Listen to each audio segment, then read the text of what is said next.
sering dikenal orang sebagai negeri burung cendrawasih, jin, dan bunga anggrek.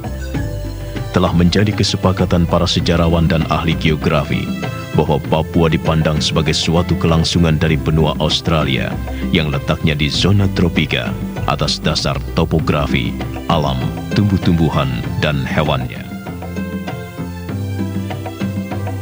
Pulau Papua ini oleh pemerintah kolonial dibagi menjadi dua bagian dengan menarik suatu garis perbatasan dari utara ke selatan sepanjang lebar pulau. Kedua bagian itu dikenal dengan sebutan New Guinea atau Papua bagian barat dan Papua atau New Guinea bagian timur.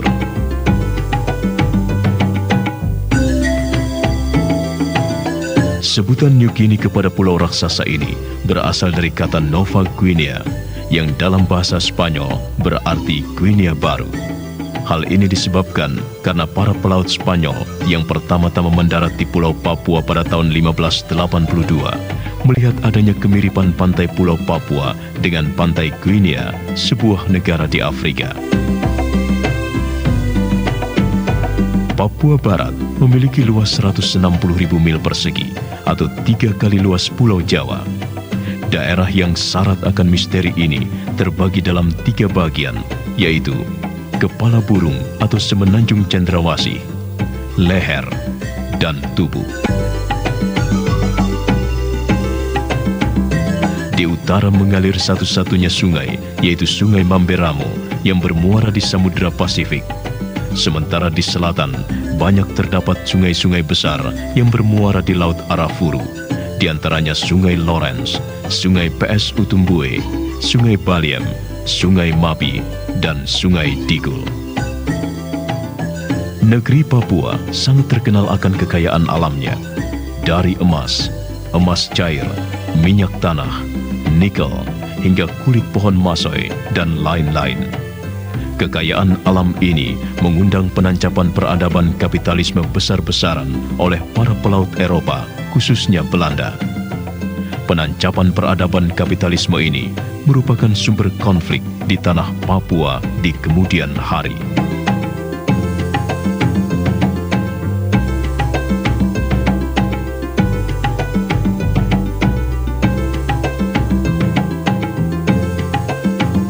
Bangsa Papua terdiri dari 2 golongan, yaitu Papua Pantai dan Papua Pegunungan.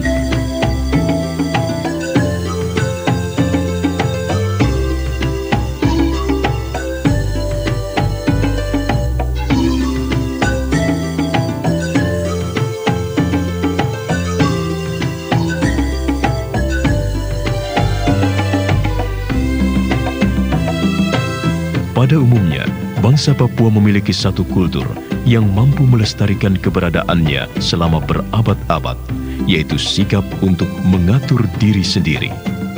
Sikap dasar ini selalu ditunjukkan oleh bangsa Papua saat berhadapan dengan pihak-pihak lain, seperti pemerintah kolonial Belanda, kaum misionaris, pedagang, dan pendatang pada umumnya. Dalam budaya masyarakat Papua, dikenal berbagai cara dalam menyatakan ketidaksetujuan seseorang terhadap suatu hal, mulai dari memprotes secara terbuka, melarikan diri, bersikap acuh tak acuh, menyendiri, dan paling ekstrim, melakukan perlawanan fisik.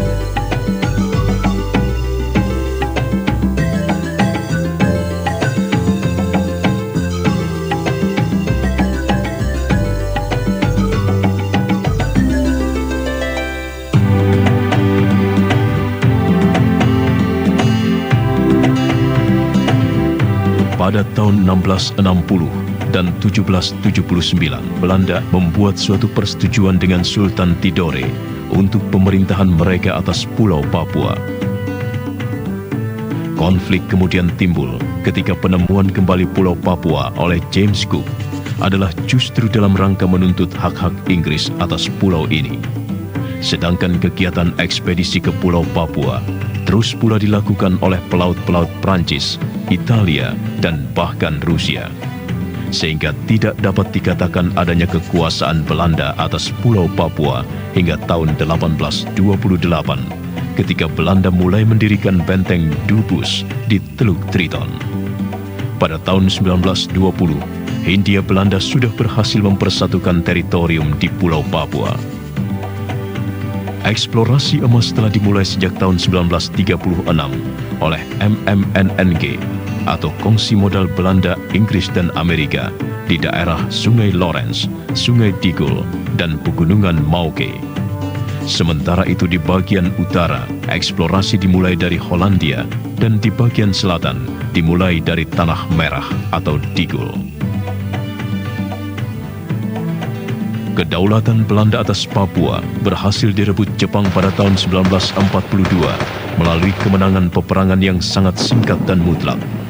Namun kemenangan Jepang tidak berlangsung lama setelah dipukul mundur oleh pihak sekutu.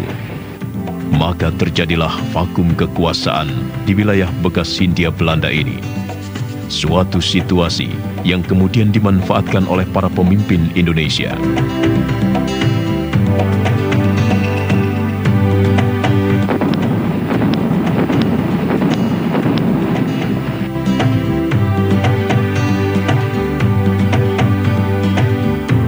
Keterlibatan PBB di Irian Barat dimulai pada tahun 1949 melalui pembentukan Komisi PBB untuk Indonesia. Komisi ini merancang pelaksanaan konferensi meja bundar di Belanda yang menghasilkan suatu persetujuan penyerahan kedaulatan dari Belanda ke Federasi Indonesia di bawah pimpinan Soekarno. Selama perundingan berlangsung, Belanda bersikeras mempertahankan kedaulatannya atas Irian Barat. Sebaliknya, Jakarta mengklaim bahwa Irian Barat adalah bagian integral dari Hindia Timur Belanda dan karena itu harus menjadi bagian dari Indonesia.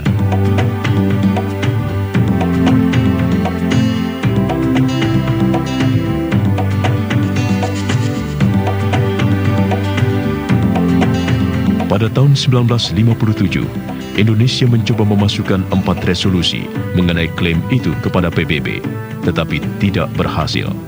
Sehingga Indonesia beralih ke fase ketiga dan terakhir dari perselisihannya dengan Belanda, yaitu antara diplomasi dan ancaman kekuatan militer. Ketika persengketaan tentang Papua semakin sengit, pada tanggal 1 Desember 1961, pemerintah Belanda menyetujui pendeklarasian kemerdekaan Papua di Hollandia, kini Jayapura, seperti yang telah dinyatakan dalam New Guinea Rad.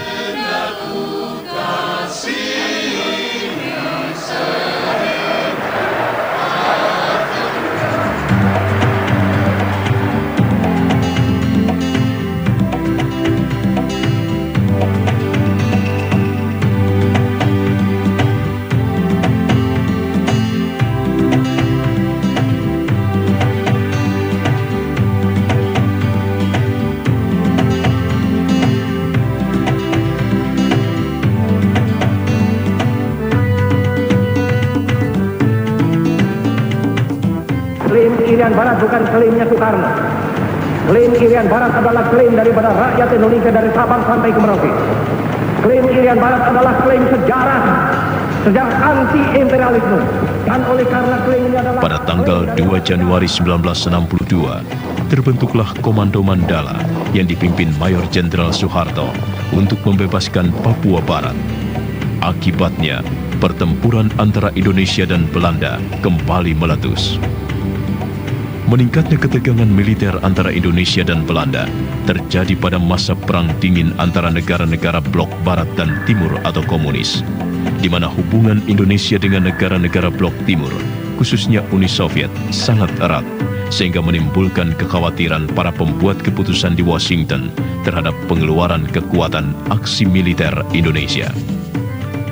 Maka pada tanggal 21 Februari 1962, Presiden Soekarno bertemu dengan John F. Kennedy, Presiden Amerika Serikat yang baru terpilih, untuk menyelesaikan masalah Papua. Atas tekanan Amerika Serikat, pada tanggal 15 Agustus 1962, pemerintah Belanda akhirnya bersedia menandatangani persetujuan dengan Indonesia mengenai penyerahan kedaulatan Papua Barat kepada pemerintah Indonesia. Persetujuan ini disebut dengan New York Agreement. Namun, Isi New York Agreement yang antara lain termasuk penentuan nasib sendiri bangsa Papua untuk memilih apakah mereka ingin tetap bergabung dengan Indonesia atau tidak pernah dipersoalkan.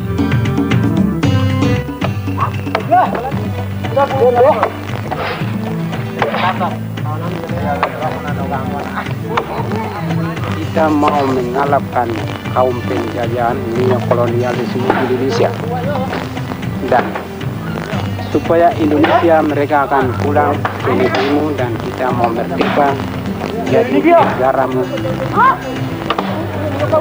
nama negara West Papua.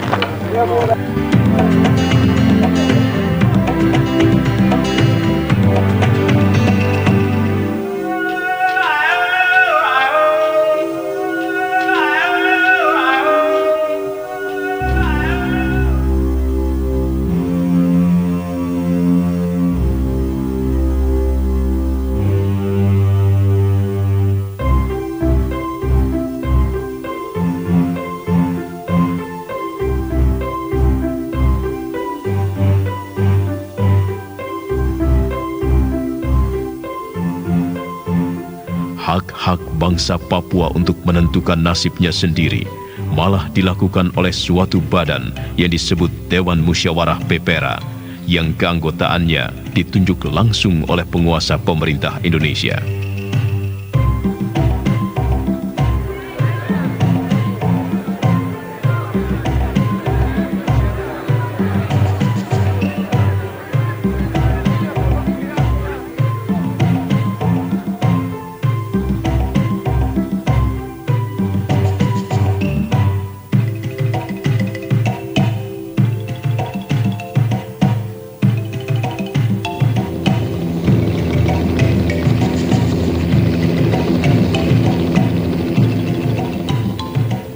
Pada bulan Agustus 1968, suatu tim PBB kembali ke tanah Papua yang telah diberi nama Irian Barat untuk membantu memberi pendapat dan terlibat dalam kegiatan penentuan nasib sendiri rakyat Papua.